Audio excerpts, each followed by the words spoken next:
Welcome into Philadelphia Eagles Now by Chat Sports. Chase Sr. here with you. Coming up on today's show, we're going to preview this Week 2 game for Philadelphia against the Atlanta Falcons on Monday Night Football at Lincoln Financial Field. Before we dive in and lay the groundwork for this matchup for the Birds, I want to say thank you to all of the real ones, because yesterday, Philadelphia Eagles Now surpassed 82,000 subscribers. I've said this on the show, but for those of you coming across the program for the first time, my ultimate goal for the 2024 season is, of course, to put out great content every single day that's insightful, informative, entertaining, thought-provoking, that involves you. But it's also to get this channel to 100,000 subscribers so that we can get that silver plaque from YouTube. So make sure you hit that subscribe button, because this is your go-to destination for daily shows on the Eagles right here on YouTube.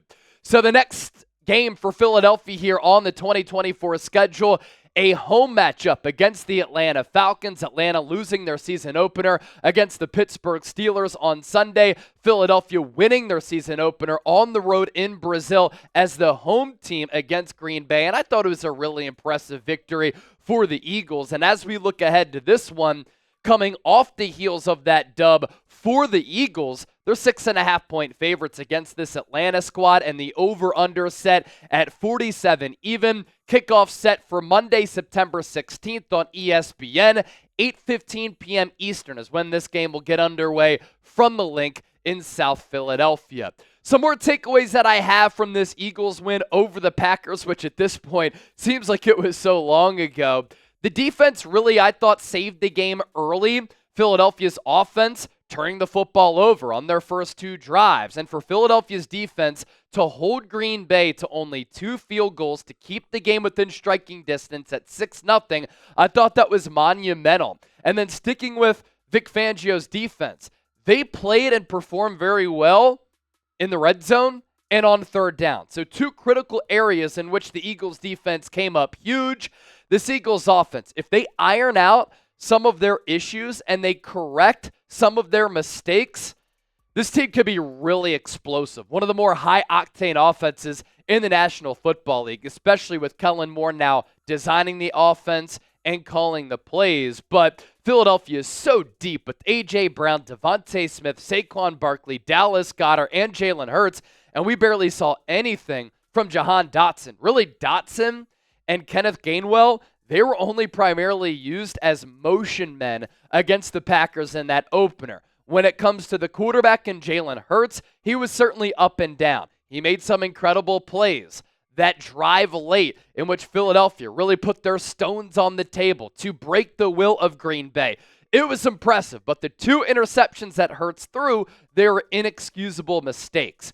The Eagles' offensive line, though, they are still capable of playing bully ball, and it's still a top 5 offensive line unit in the NFL. Jordan Mailata, one of the best left tackles in the game. Landon Dickerson, one of the best left guards in the game. I've been hyping up Cam Jurgens since he was drafted by Philadelphia a couple of years ago. He looks the part at center. How about how Mekhi Becton played at right guard in his first game as a right guard? He took the will from some of those Packers defensive linemen. And then Lane Johnson, still arguably the best right tackle in the game. When you have your football team built in that manner, you can win in a variety of ways, a variety of styles against any type of opponent, regardless of the month, regardless of the weather. As for Atlanta's loss against the Pittsburgh Steelers, it was a little bit ugly. Now, the Falcons' defense did play well, and they have a lot of new moving parts on the defensive side of the ball. They brought in Justin Simmons late in the process. They made that trade for Matthew Judon. But you take that with a grain of salt, because the Pittsburgh Steelers offense is bad. It stinks. I don't like the play calling. I don't like the system. Whichever quarterback Pittsburgh is going to go with for the long haul, whether it be Justin Fields or Russell Wilson, I still think that both of those quarterbacks are not good. It's going to be Justin Fields in Week 2 once again for Pittsburgh, because Russell Wilson continues to come off that calf injury. As for Atlanta's prized free agent acquisition in Kirk Cousins, who got $100 million in guaranteed money, which didn't keep Atlanta from drafting Michael Penix in the first round of the 2024 NFL Draft, Kirk Cousins was shaky against an elite defense for Pittsburgh. And that Pittsburgh defense, while the offense might be lackluster, one of the better defensive units in the entire NFL. I will say that Atlanta does have some skill position talent, as we'll talk about a little bit later. But this Falcons offensive line, it really struggled. Kirk Cousins was under siege. He wasn't moving well coming off that torn Achilles. He doesn't look close to 100%, and it doesn't help him that his offensive line was not good. As TJ Watt had a field day, Kirk Cousins had some fumbles, some of them negated. He threw 2 interceptions. This is an opportunity for this Eagles defensive line to eat and get after it, as they weren't all that too consistent against Green Bay. Now, what does the betting line say? The Eagles are 6.5-point favorites, nearly 8 touchdowns. So they're the better team. They are at home, and they also have a massive rest advantage. Eagles played on Friday, Atlanta played on Sunday, and this game is at home on Monday Night Football. So I think that factors into the line, and Philadelphia is just the superior team in this matchup between the Birds and the Birds. But of course, the better bird is the Philadelphia Eagles. We saw Philadelphia take some offensive strides in week 1 against Green Bay. So let's flip the page there. While the Birds had 3 horrible turnovers, they still scored 34 points. And you think about where those turnovers happen. Jalen Hurts threw an interception from his own 5-yard line on the first drive of the game. Second drive, fumbled a snap because there was a lack of communication with him and Cam Jurgens. And then later in the game, he threw that interception in the end zone. So Philadelphia lost the turnover battle 3-1, and they still scored 34 points. If the Eagles can clean it up, look out. And then a huge change from last year, it's Kellen Moore utilizing and implementing pre-snap motion. The Eagles had motion on 66% of their plays against Green Bay. That was up from 35% last year. So Philadelphia nearly doubling their pre-snap motion rate. And then last year, Jalen Hurts and the Eagles struggled mightily against the blitz. They had no plan. They had no execution. They were not prepared against Green Bay. They were all of those things. And Hurts against the blitz, he performed very well. 6 of 8, 91 yards, 11.5 yards per catch, or yards per attempt, and he threw a touchdown, and he had the highest passer rating in week 1 among all NFL quarterbacks against the blitz. The Eagles' defensive strides under defensive coordinator Vic Fangio, they held the Packers to 3 of 11 on third down. Jordan Love only completed 17 of his 34 passing attempts. And the Eagles, as I mentioned earlier, big stops in the red zone, also in short yardage situations. And again, being able to hold the Packers to 6 points early, 2 field goals on those first 2 drives, it really set the tone for the rest of the ball game. And when you think about what I've said about the Eagles' improvements and the adjustments and the strides on both sides of the football, this is what quality coaching can do.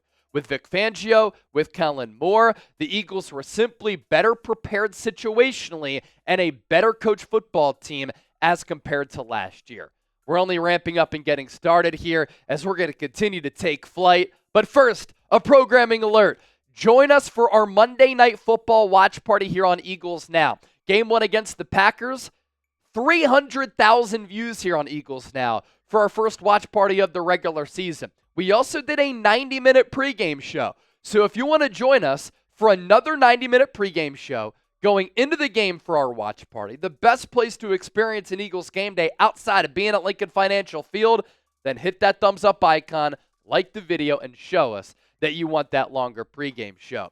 As for this Atlanta offense against that elite Steelers defense, again, it was ugly as new offensive coordinator Zach Robinson had his hands full, so too did Kirk Cousins. Atlanta only able to muster 10 points, 226 yards, 4.5 yards per play. Cousins, 16 of 26 for a $137.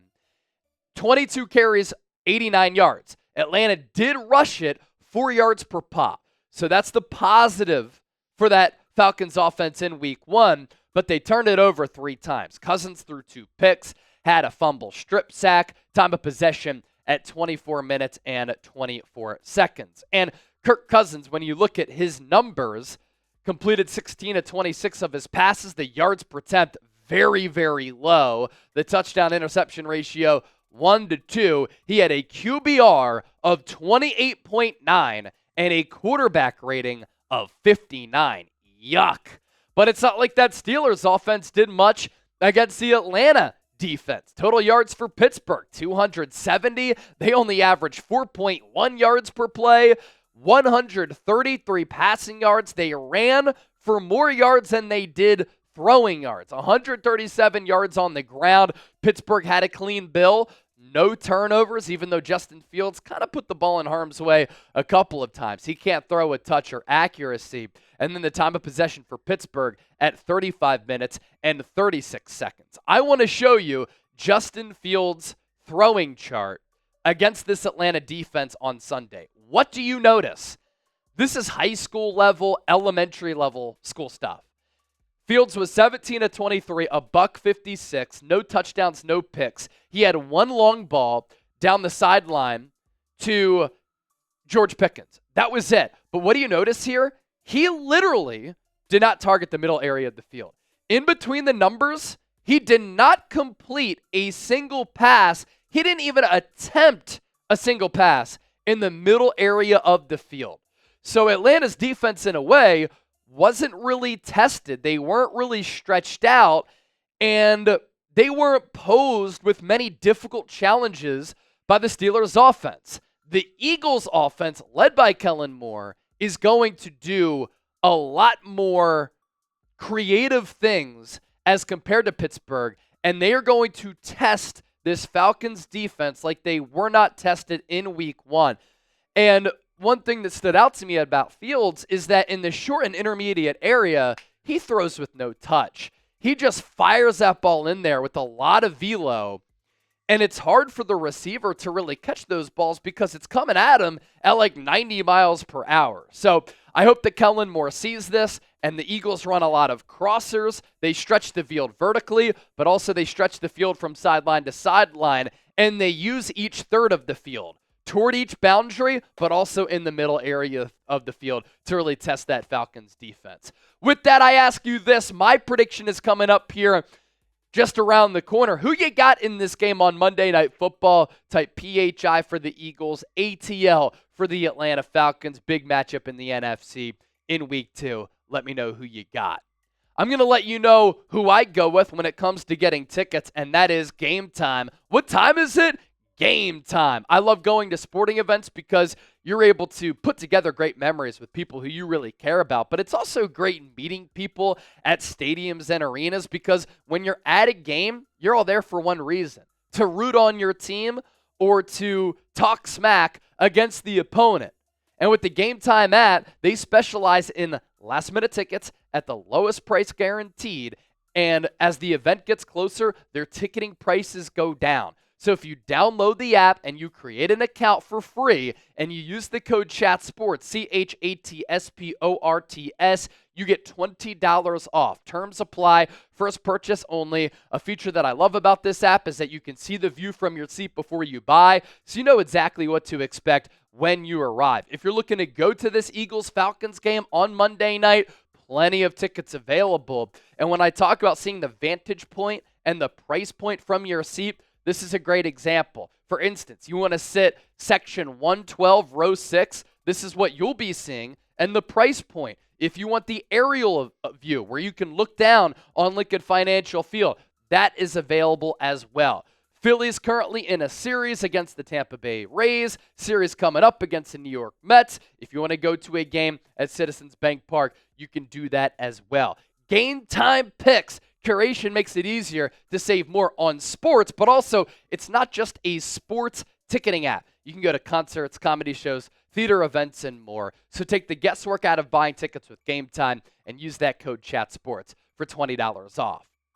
Next up, my keys to the game for Philadelphia to move to 2-0. Jalen Hurts, you have to play a clean game of football. Stop being reckless. When you're deep in your own territory, you can't be late in throwing the ball over the middle area of the field and make that mistake to give the Packers a short field. When you are in the red zone and you're trying to extend the lead and you know that you have a field goal worst case scenario, you can't throw the ball across your body, across the field, and put the ball in harm's way to Jair Alexander. I know that AJ Brown was waving you down and he slipped and trying to come back for the football. It doesn't take away from the fact it was an awful mistake. There was also a point in the game where right before halftime, Hurts took a really bad sack. Those things can't happen when you're a $50 million per year quarterback. You're signed to a deal that's north of $200 million, and you're in year 5. So Jalen Hurts has to play clean and stop being aggressive. As for Saquon Barkley, I want to see Kellen Moore continue to utilize him in a bevy of creative ways. Use him on wheel routes as a pass catcher. Use him as a receiver on some of those swing passes and screen passes. Line him up out of the slot. Run him in between the tackles. Run him out to the perimeter. He's so good with his vision, with his patience, his decisiveness, his balance, power, speed. That combination of skills, it's extremely unique. Saquon Barkley truly is a one-of-one player, and he has an opportunity to be the NFL Offensive Player of the Year because of how he can impact the game. Kellen Moore also continued to utilize one of the top wide receiver duos in the National Football League with A.J. Brown and Devontae Smith. They complement each other so well. You're not going to see A.J. Brown in motion behind the line of scrimmage a lot, although on that 67-yard touchdown, he did flare out in motion to kind of mess with the defense and how it was set up for Green Bay. Devontae Smith, though, he is going to be used as a motion man a lot. He's going to run more crossers as compared to A.J. Brown. All those route combinations makes Philadelphia really difficult to defend, and A.J. Brown and Devontae Smith are just so good alongside one another. For the Eagles' defense, limit the explosive plays and tackle better. One of the blemishes on the resume for the Birds against Green Bay, they gave up a bunch of splash plays. Simply cannot happen. And because Kirk Cousins is coming off that torn Achilles, he already was not mobile at all. And because he can panic and put the ball in harm's way when he is under siege, when the pocket does get muddied, and when you get pressure on him, Philadelphia has to get that pass rush going against a suspect Atlanta offensive line. And for Vic Fangio's defense, just want to see continued strides. I wasn't expecting the performance to be perfect in game 1 against a really good Packers offense, which can go 4 wide receivers deep with 2 really good tight ends. And Josh Jacobs ran crazy in that second half. But what did I see situationally from Philadelphia's defense? Good on third downs, good on short yardage, good in the red zone. They were good in critical areas. Did they give up explosive plays? Yeah. Was there a lack of communication? For sure. Was that cover 2 suspect at times? No doubt about it. But Vic Fangio, his effects were on this Eagles defense, and we saw a mature, better coach defense. And how about the way that Quinyon Mitchell, first-round pick, 22nd overall, played on the outside against a really good Packers receiving core as a rookie in his first game? Has to do with coaching. And this Falcons team, they do have some offensive firepower. When Kirk Cousins is right, he could put up a lot of big numbers. Bijan Robinson, one of the more gifted running backs in the NFL, although up to this point in year 2 for him, hasn't really fully put it all together. Tyler Algier is one of the top backup running backs in the NFL. This is a guy who 2 years ago ran for more than 1,000 yards. Kyle Pitts, he too has not put it all together. But when he was coming out of Florida, he was one of my favorite players in the draft a couple of years ago. It's been head-scratching that he's been held in check. Drake London is a good wide receiver. Darnell Mooney, I thought was a good pickup for Atlanta. He can really play. And then Ray McLeod, he's known to be a very good returner, but he's quick. He's twitchy. He has some speed to him, and he can be a dynamic threat in the pass game as well. The Falcons are without Rondell Moore. He's on season-ending IR, but that would have given Atlanta yet another weapon on the offensive side of the football. And C.J. Gardner-Johnson, he was on social media after that Packers game, and he was addressing some of the haters about his missed tackle, which led to that long touchdown to Jaden Reed, 70 yards on that third down. And C.J. Gardner-Johnson didn't play his best game. He did hint, though, that the Eagles' defense is close. And if they don't give up some of those explosive plays, then yeah, the Eagles' defense can turn the corner. I think they're going to be dramatically better than they were last year. As for this Falcons coaching staff, Zach Robinson is the Falcons' new offensive coordinator. He came up under Sean McVay. He actually used to work at Pro Football Focus. He is going to run a lot of modern-day concepts. And like Sean McVay, Kyle Shanahan, Matt LaFleur, all a part of that Kyle Shanahan tree, there's going to be a lot of pre-snap motion. There's going to be a lot of creativity that we will see from Zach Robinson. And this is a new regime in Atlanta. Out is Arthur Smith, the former Titans offensive coordinator, went to Atlanta. Now he's the Steelers offensive coordinator. It is the Raheem Morris show in the ATL. Raheem Morris also brought in a lot of familiar faces with him from the Rams to Atlanta. Morris used to serve as the Rams defensive coordinator under McVay. Zach Robinson is the Falcons offensive coordinator. As I mentioned, he used to be the Rams quarterbacks coach. And then Jimmy Lake, he is the was the Rams assistant head coach, He is the current Falcons defensive coordinator. So a mouthful there. To summarize that, all those coaches coming from the Rams to Atlanta. For Kellen Moore, because of the question marks with this Falcons defense, it's time to cook, and it's time to continue to cook. We saw that Jalen Hurts was prepared against the blitz. I love the pre-snap motion. I love the situational play calling. I love the drive at the end of the game in which you took 7.5 minutes off the clock to take the will and snatch the soul away from the Green Bay Packers. That was phenomenal. Let's keep that momentum going, baby, because this Atlanta defense is unproven with those new and moving parts with a couple of late additions to the defensive side of the football. As for the Eagles injury report, we will get more on this on Wednesday. That's when the injury reports are released for Sunday games. Devin White missed week 1 with that ankle injury. With how well Nakobe Dean and Zach Bond played, is there a spot for Devin White? Fascinating development, fascinating story to continue to monitor. And then Isaiah Rodgers, he missed week 1 with a hand injury. And we saw Quinyon Mitchell ball out on the outside. But we did see Avonte Maddox really struggle out of the slot. So if I'm the Eagles, I probably go Rodgers, Slay on the outside with Quinyon Mitchell on the inside. Now it's time for my prediction for this Week 2 matchup between the Eagles and the Falcons. I think Philadelphia is simply too good. We have seen Kirk Cousins struggle against Philadelphia in big spots. He struggled in prime time. And I don't think this Atlanta defense is going to be able to hold this Eagles offense in check. I'm hoping that Jalen Hurts is more secure with the football. So I have the Birds winning this one. Final score, 31-22. Be sure to hit that subscribe button for shows coming your way right here on the channel every single day. Watch Party on Monday night. Can't wait for it. I love y'all.